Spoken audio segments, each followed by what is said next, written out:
Get undressed. Take your shirt off.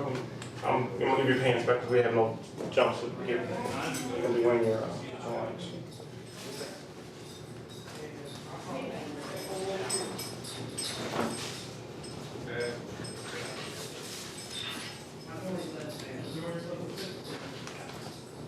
You have any plates or parcels?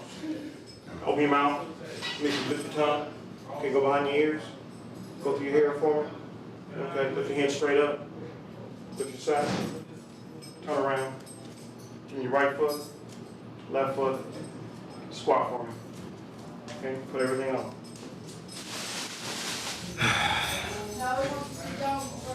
I need a jacket. I need a jacket. I need to take a jacket on there on the wall. What the hell was that?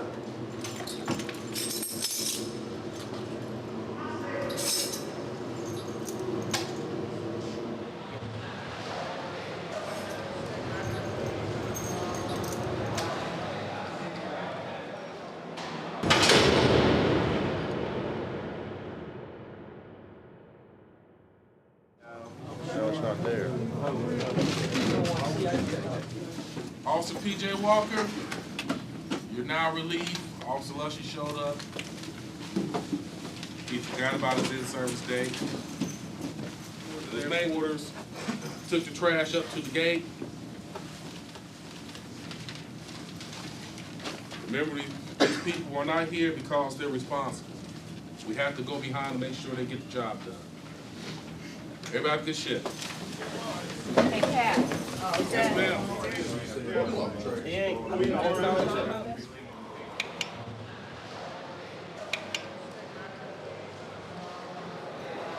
Chow, chow.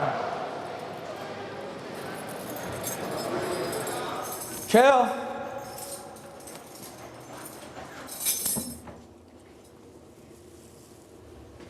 You want coffee? Come in. Come in.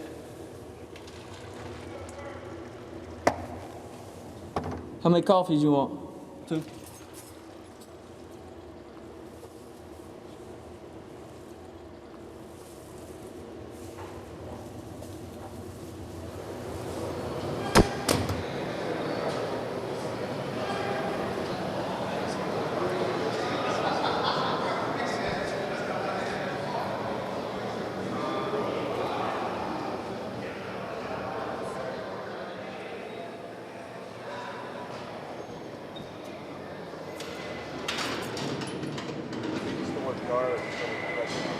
Guard is so negative. That is just so negative. To me, a guard is descriptive of someone that is not well trained or well educated, to just an overseer, kind of like in Shawshank Redemption. Open that cell. Me neither. You keep running this place like a fucking prison. You get together, you pick out somebody, you beat the hell out of them. There's no education requirements. You just come in and you're guarding.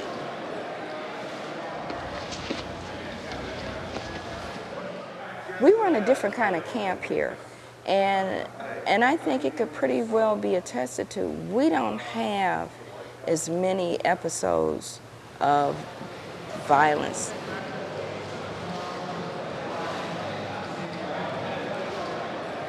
Our job is pretty monotonous.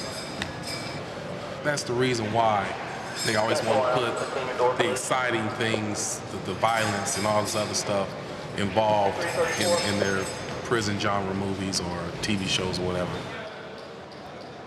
We're just here basically to make sure the routine goes uninterrupted. The hardcore stuff is done out on the streets. We just watch them.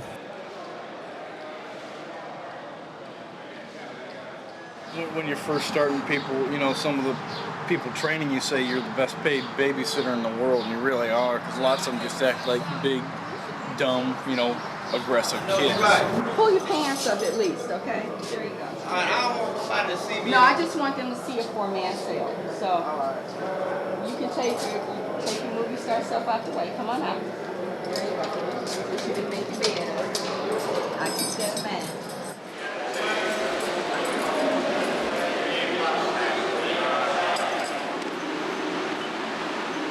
Somebody's got possible contraband in this cell. Hey, Ramsey, this is Walrath in 1A. Hey, I got an inmate Johnson in here. He's one of the guys who works in community service. He's got an IOC signed up by Sergeant Daniels saying that he can keep certain things in his cell, like scissors. He's got about a dozen pairs of scissors, needles, stuff like that for the community service room. It's at least a year old. You want to take it out?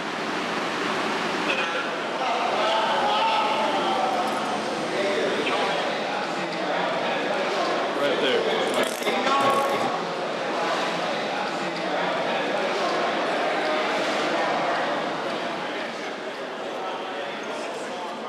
If an inmate gets a ticket, if it's something serious, then it goes before the Rules Infraction Board. Generally what happens is the inmate comes in, he's read the charges, he's given the opportunity to present his defense. Once the inmate goes in and testifies and presents his side, then the panel deliberates and they determine whether or not he's guilty, and then they can net out a penalty. Kevin Bart, we, the members of the Rules Infraction Board, voted independently for the following charges. For the charge of Class 2, Rule 1, disband and direct order, we find you guilty. For the charge of Class 2, Rule 9, dealing for which any payment of any kind is made, due, or expected, we find you guilty. Penalty imposed, 15 days disciplinary control in March 14, 2001, out March 28, 2001. Recommend the LC placement. However, we're putting it on the shelf for 90 days. You understand the penalty imposed? Yes, sir. Wish to appeal? No, sir. Step forward and sign documentation. On there, it's underneath my name. You want to be consistent on the penalties that you impose and the discipline that you impose. I think we try and do that here. I think we're pretty consistent. That's the big thing. Once an inmate goes before the RIB, if he's found guilty, he can be assessed what's called disciplinary control time, which is time back here segregated out, away from general population.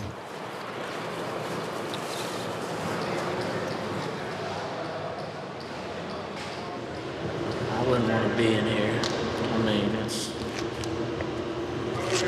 you see throughout the day, and all these guys do is sit in there, you know?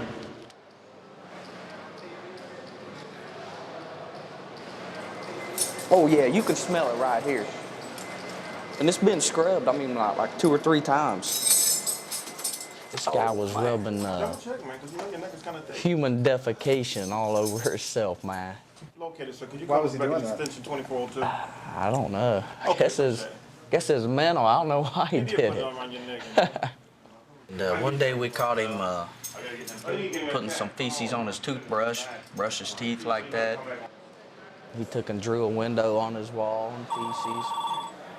It was crazy.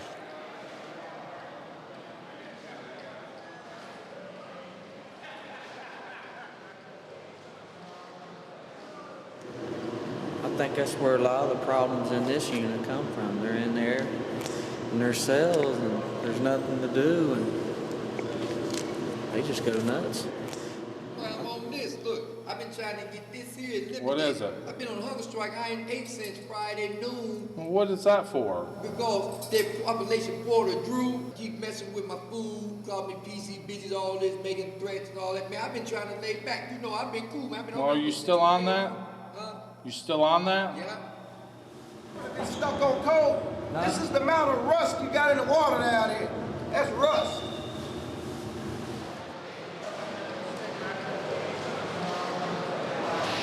This is a piece of t-shirt. I stuck this in the hole, right? So you don't hear all the noise, just constantly draining. So I stick this up in there. It kind of buffers it a little bit. This white t-shirt since Saturday.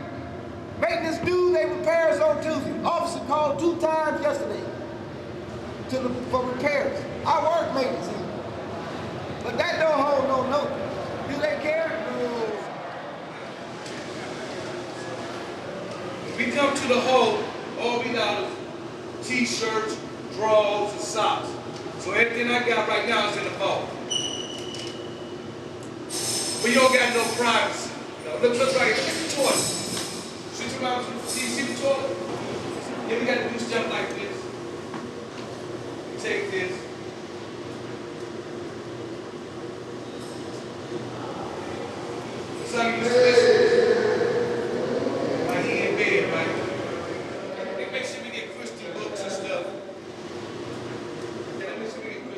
Do you like those? Yeah. Ain't enough air in here. Is it hard to breathe? You can't open the window. Is it hot in there? Yeah. See how we look how we live? We down there butt naked. See the food? See what we get? See what the fuck we be eating? That's all we got.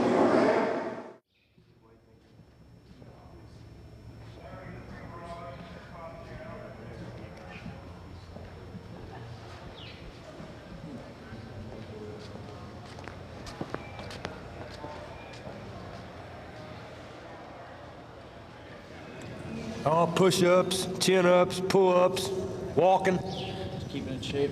talking to myself, talking to the birds. What kind of things do you say to the other birds? Oh, I just tell them to shut up, quit chirping, making all that goddamn noise. I can concentrate on my workout. What kind of stuff do you say to yourself? Just keep going, working out, keep going, drive. That's what life's about, drive, dude.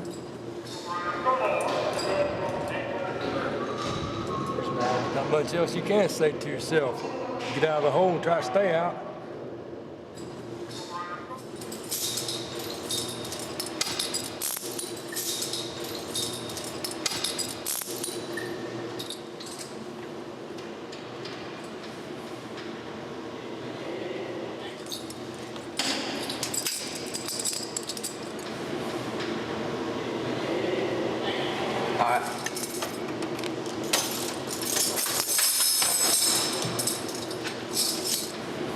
Ain't never getting out of prison anyway, so.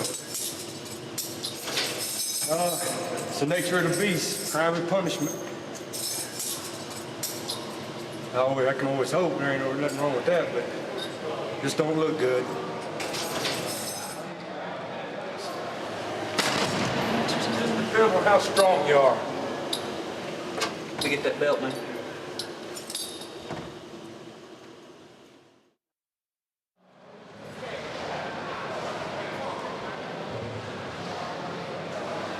I was just pretty much part-time doing construction and doing that part-time. And this came open. Got on here and been here ever since, probably be here till I die. Really? Pretty good package for it. I mean, must stay for a reason, right? Yeah, insurance. Till you die. You gonna stay here till you die? I'm probably gonna die young. The good die young, brother. Shoot, I got 22 years left before I can retire. I'm planning on dying here. If you stay here long enough, you become this.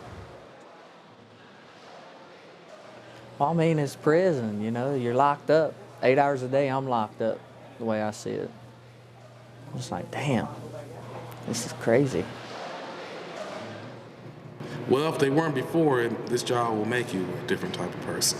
And it will gradually change your personality.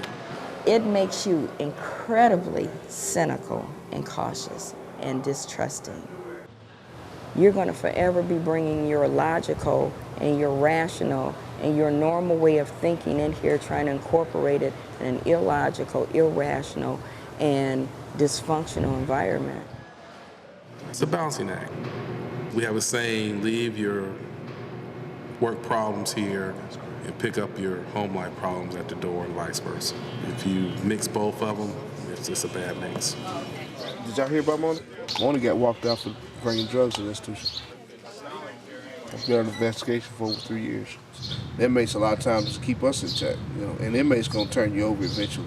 You mess with that stuff, you do that stuff, you go. That's just bottom line.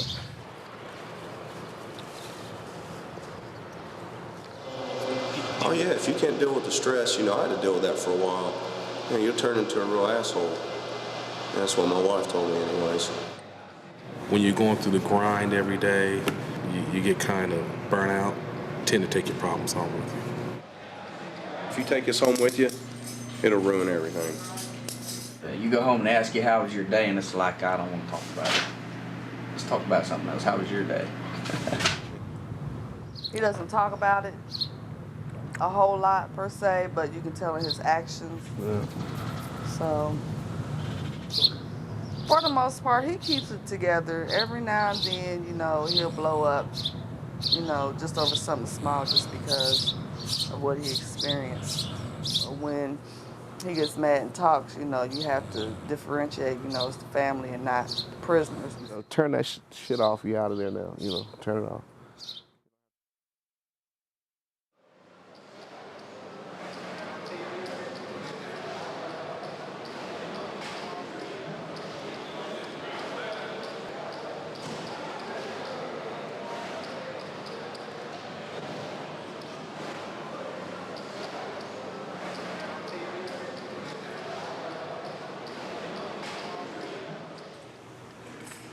These are gentlemen who have separations from general population. They may have felt like they were threatened by certain corrections officers. They have a separation from one person, or there's been a death threat. We have a lot of baby rapers, that's what we call them, child molesters, pedophiles, up in this section too. Child molesters and things are not held in very high regard within the prison population.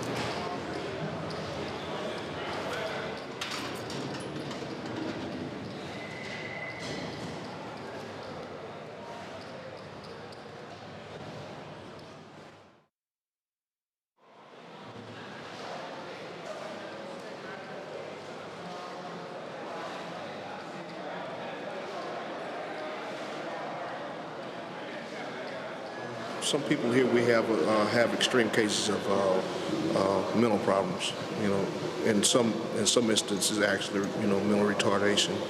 And as you know, with people like that, a lot of times they're not always responsible for their actions.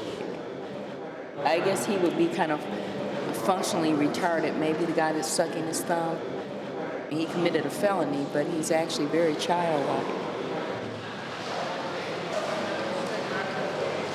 They take different types of psychotropics. It depends on what they've been diagnosed as having. It has different reactions. Some of them it makes them sleep like continuous, and others it makes them rock.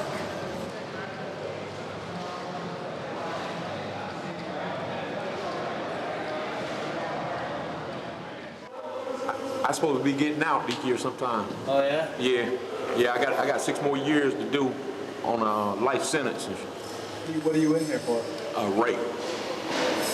How long ago was that? This was back in '96. I think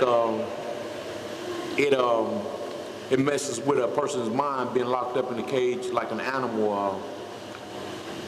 I've been through psych. I've lost. I guess you say my mind and shit when I first got my sentence. I had to go through psych, rehabilitation to get back sane, get back my sanity. But other than that, you know, I'm fine and shit. I just, you know, waiting to get out, hoping and praying I'll get out one day.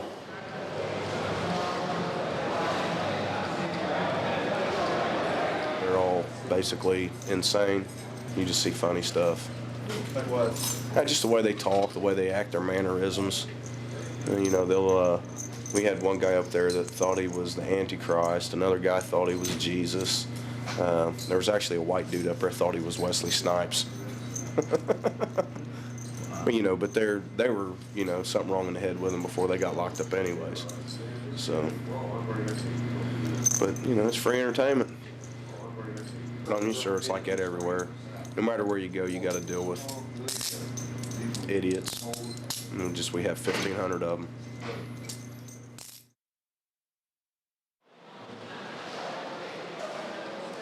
As far as this environment here, 1B is for guys that stay out of trouble. This block is very laid back, it's relaxed, and it kind of runs itself. But, you know, it's just trying to stay out of the way and respect the staff member's job, you know.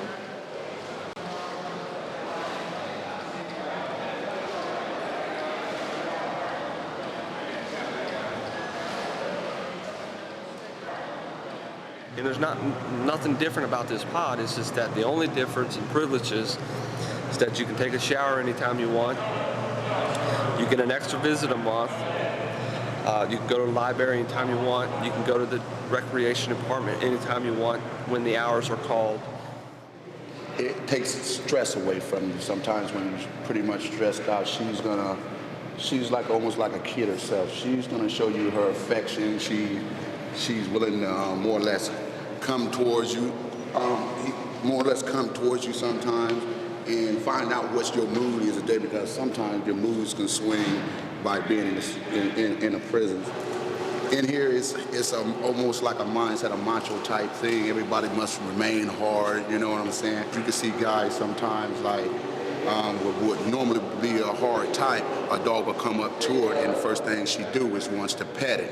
You know what I'm saying? Next thing you know, to hear a grown man talk like a baby, once again, you know what I'm saying? That's a bridge gapper there. How long did it take you to build that?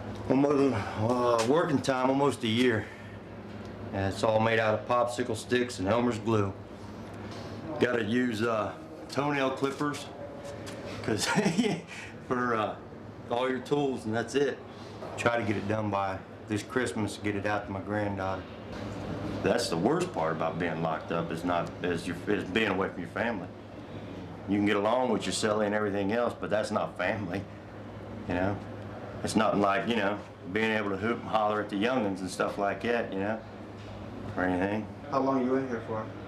I got 85 to 250. Hopefully I'm going back to court to get it dropped down to 15 to 60, and that'll be like a reprieve.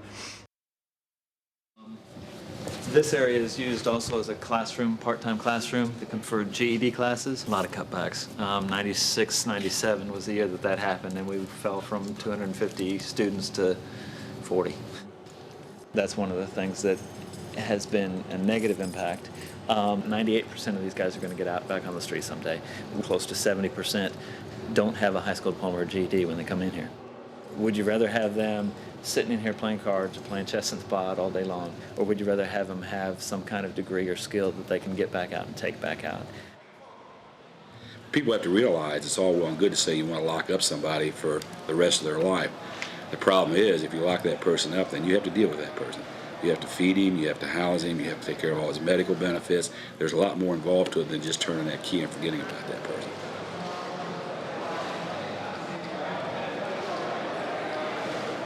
We got a couple of guys here now. When I first got here, they were kids. I mean, no facial hair, they babies. My children were older than these guys were.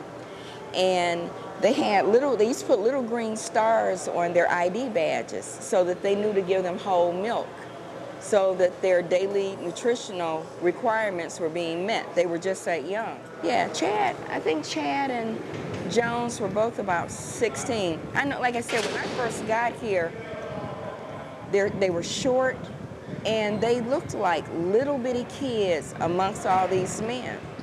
I had been here about a year and a half before I ever talked with him at the JLP program, and he was talking to a group of youngsters that they brought in, and I said, "Why are you here?" And he said, "Oh, for murder?" And I said, "Well, what about Jones?" He said, "Oh, he's here for murder too." I said, "How much time are you doing?" 20 years, flat time. So you come into the system when you're 16. You do 20 years. 16, you can't see this far, you know? This becomes family. This becomes normal. You don't have to worry about people judging you or looking at you and talking about the baby that you raped or the woman that you sliced up or the bank that you robbed or the cop that you killed. So what happens when he gets out at 20? Technically, 36 is not old. 36 is young. But at 36, he will have never had a driver's license, a checking account, a bill, a responsibility, a baby. Probably never even had a sexual relationship with anyone. And he's supposed to get out now and become productive in society. I venture to say not. I venture to say that he'll probably end up right back in the system. It's like a paradox, you know? Because the place doesn't make any sense. Because it's not rehabilitation, it's not correction, and it's really not punishment either. We can't make them rehabilitate.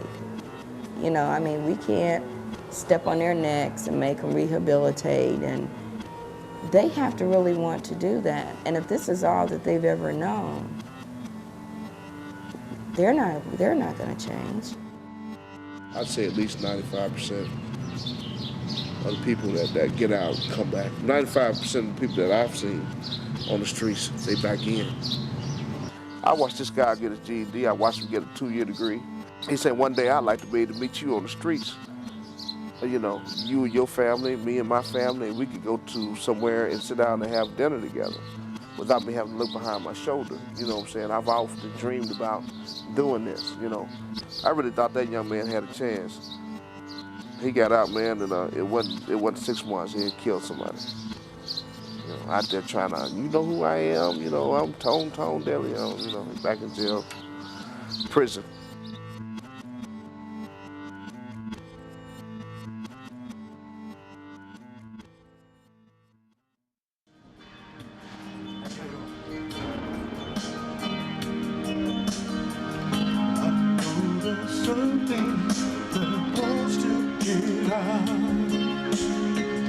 It's deep inside of you. It's full of mercy and honesty. No, you know that it's true. Everyone will know that you decided to make a change.